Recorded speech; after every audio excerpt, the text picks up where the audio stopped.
This is the elevator at the Carlsberg train station, mainline train station, in Copenhagen, Denmark.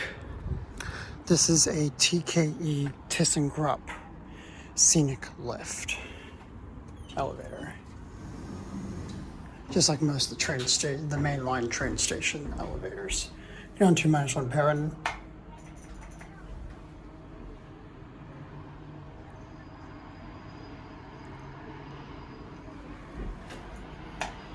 For the doors to close, probably for during the day when it's busier here, go down. This from 2015. Loud brake, so that CRP was replaced. One has the TKE logo.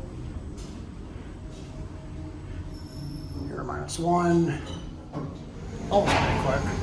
There's the train, go back up to 0. Didn't do that annoying beep this time, and it closed quick with that time too.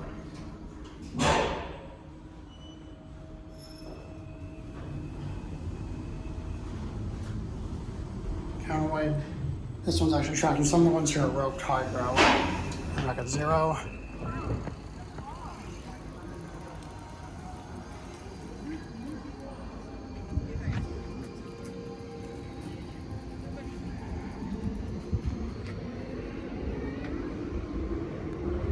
Because that's going to be it.